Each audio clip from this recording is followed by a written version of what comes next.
আসসালামু আলাইকুম প্রিয় দর্শক, আশা করি সবাই ভালো আছেন। ইন্ডিয়া ভিসা প্রত্যাশীদের জন্য আজকের এই ভিডিওতে আলোচনা করতে যাচ্ছি ভারতের মেডিকেল ভিসা, ট্যুরিস্ট ভিসা সম্পর্কে। আরও কিছু গুরুত্বপূর্ণ আপডেট সহ কিছু প্রশ্নের উত্তর দেব এই ভিডিওতে। অনেক গুরুত্বপূর্ণ ও অনেক হেল্পফুল হতে চলেছে, তাই ভিডিওটি না টেনে সম্পূর্ণ দেখতে থাকুন। নিত্য নতুন এমন ভিডিওর আপডেট পেতে মিস্টেক পয়েন্ট ইউটিউব চ্যানেলটি সাবস্ক্রাইব করে পাশে থাকার বেল আইকনটি অন করে রাখুন। সবার আগে আপডেট নোটিফিকেশন পেয়ে যাবেন। অলরেডি সাবস্ক্রাইব করে থাকলে আপনাকে অসংখ্য ধন্যবাদ। তো চলুন শুরু করি আজকের ভিডিও। মেডিকেল স্টুডেন্ট এবং এনটি এই তিন ধরনের ভিসা আবেদন চালু রয়েছে। বাড়ি দ্বারা অবস্থিত হাই কমিশনে ফাইল জমা দিলে সেখান থেকে ফাইল সিলেক্ট হলে আবেদনকারীকে ফোন দিয়ে যমুনাতে জমা দেওয়ার নির্দিষ্ট তারিখ বলে দেওয়া হয়। প্রথমেই আলোচনা করব মেডিকেল ভিসা নিয়ে, তারপরে আলোচনা করব ট্যুরিস্ট ভিসা নিয়ে। তো চলুন জেনে নেই মেডিকেল ভিসা করতে প্রাথমিকভাবে কি কি আপনার ডকুমেন্ট প্রয়োজন পড়বে সেই ডকুমেন্ট সম্পর্কে। প্রথমত আপনার নতুন, পুরাতন এবং সব ধরনের যে পাসপোর্ট আছে সেই পাসপোর্টগুলো লাগবে। এনআইডি কার্ড বা বার্থ সার্টিফিকেট লাগবে। বিদ্যুৎ, পানি, গ্যাস বিলের কপি লাগবে। Bank statement, personal bank statement লাগবে। জমির পর্চা বা ট্রেড লাইসেন্স, চাকরির প্রত্যয়নপত্র, স্কুল কলেজের আইডি কার্ড বা প্রত্যয়ন, নাগরিক সনদপত্র, ডাক্তার রিপোর্ট ও প্রেসক্রিপশনের ফটোকপি। ইন্ডিয়ার যে হাসপাতালে ডাক্তার দেখাতে চান সেই হাসপাতালের একজন ডাক্তারের অ্যাপয়েন্টমেন্ট লেটার, নিজস্ব দেশীয় মোবাইল ফোন নাম্বার, এইগুলো তো লাগবে। এখন আপনাদের কাছ থেকে আসা কিছু প্রশ্নের উত্তর দিতে চলেছি যা আপনাদের অনেক উপকারে আসতে পারে। একজনে প্রশ্ন করেছে যে মেডিকেল ভিসার রোগীর সাথে অ্যাটেন্ডেন্ট হিসাবে গিয়ে কি অ্যাটেন্ডেন্ট ডাক্তার দেখাতে পারবে? এর উত্তর হলো পারবে। একটা কথা মাথায় রাখতে হবে, ভিসা অফিস বা ইমিগ্রেশন এই সব জায়গায় যেন আপনি কখনোই বলবেন না যেন আমিও ডাক্তার দেখাই বা আপনি রোগীর সাথে অ্যাটেন্ডেন্ট হিসাবে যাচ্ছেন। আর একটা বিষয় সবসময় মাথায় রাখবেন, আপনি সেখানে গিয়ে যদি আপনি বড় ধরনের কোনো অপারেশন করান বা কাটাছেঁড়া করান, বিরত থাকবেন। যদি আপনি অপারেশন করান তাহলে কিন্তু একটা সমস্যায় পড়বেন। কীরকম যেন আপনি তো মেডিকেল ভিসায় যান না, আপনি অ্যাটেন্ডেন্ট হিসাবে গেছেন, এছাড়া যে ডাক্তারগুলো সেগুলো দেখাইতে পারবেন, ছোটোখাটোর সমস্যা এগুলো পারবেন, কিন্তু বড় ধরনের কোনো অপারেশন থেকে আপনারা অবশ্যই বিরত থাকবেন। যদি বড় ধরনের অপারেশন করতে হয় তাহলে অবশ্যই আপনি নিজে ভিসা করে তারপর যাবেন। আরেকজন প্রশ্ন করছে যে মেডিকেল ভিসা কি চালু আছে কিনা, উনি জানতে চাচ্ছেন। ভাই, আপনার প্রশ্নের উত্তরে বলবো যে হ্যাঁ চালু আছে, তবে নামমাত্র চালু আছে। শুধুমাত্র ইমার্জেন্সি রুগীদের স্লট দিচ্ছে, তাও আবার অনেক হয়রানির শিকার হচ্ছে। এটা তো আপনারা ইতিমধ্যে সবাই জানেন। আবার অনেকেই প্রশ্ন করে যান, ভাই আমি তো কোনো স্লট পাচ্ছি নাকি মেডিকেল ভিসায়।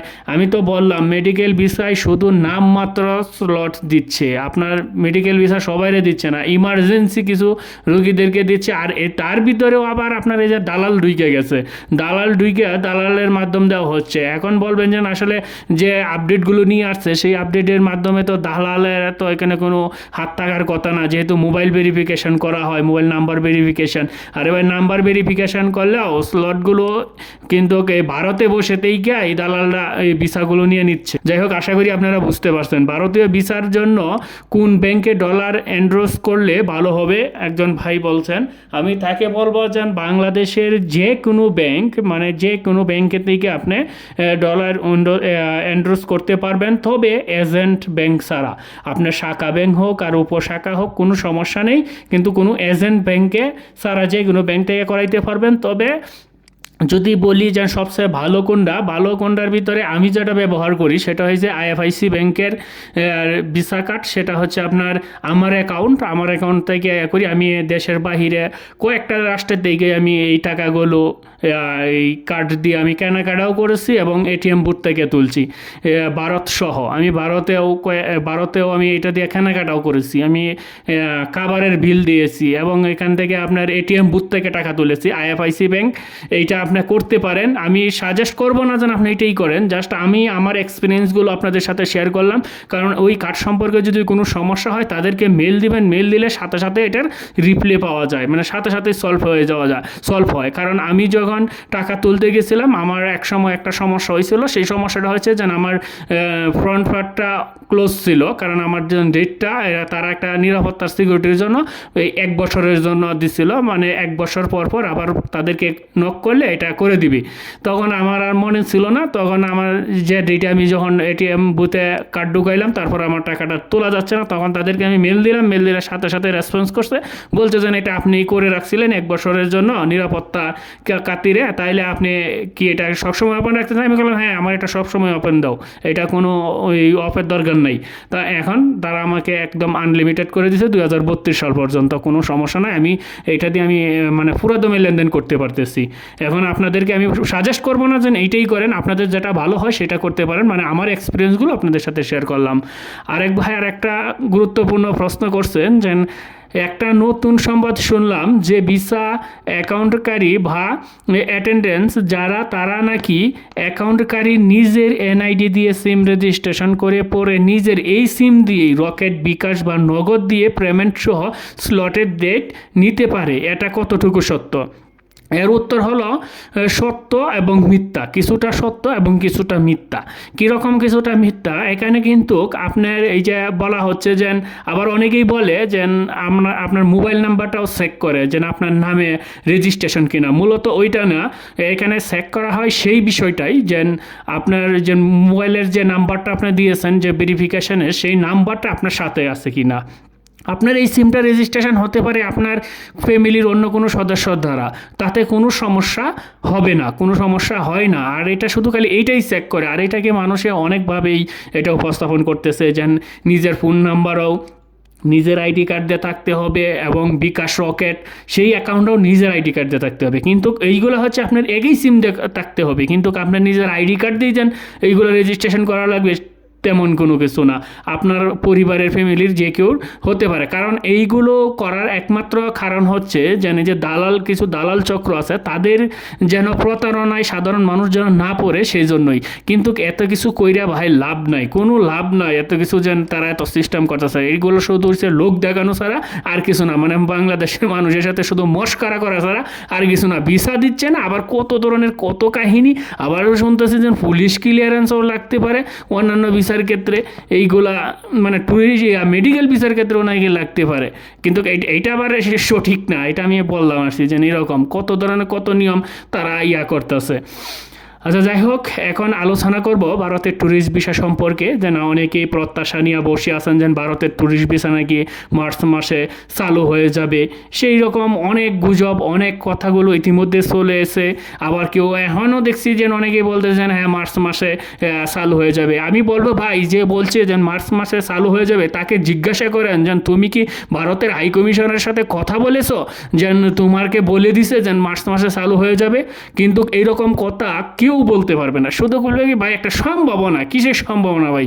সম্ভাবনাটা 2024 সাল থেকে 22 সাল থেকে হচ্ছে, সম্ভাবনা খালি সম্ভাবনা তো হচ্ছেই, এই সম্ভাবনার কোনো অস্তিত্ব নাই ভাই, এটা কোনো ভিত্তি নাই যে মার্চ মাস থেকে চালু হবে। এইটাই মনে হতে পারে 2025 সালেও চালু না হতে পারে, 2026 সালে চালু হতে পারে, কারণ বাংলাদেশে যদি নির্বাচনীয় কোনো সরকার আসে, তারপরে যদি তাদের কূটনীতিক সমস্যার সমাধান করে যদি তাদের একটা সুসম্পর্ক গড়ে, হয়তো বা তখন চালু হতে পারে, আর এর ভিতরেও চালু হতে পারে, কিন্তু এটা কোনো নিশ্চয়তা নাই, কেউ বলতে পারবে না যে আজকে চালু হবে না, কালকে চালু হয়ে যাবে, মার্চে চালু হবে না, এপ্রিলে হয়ে যাবে।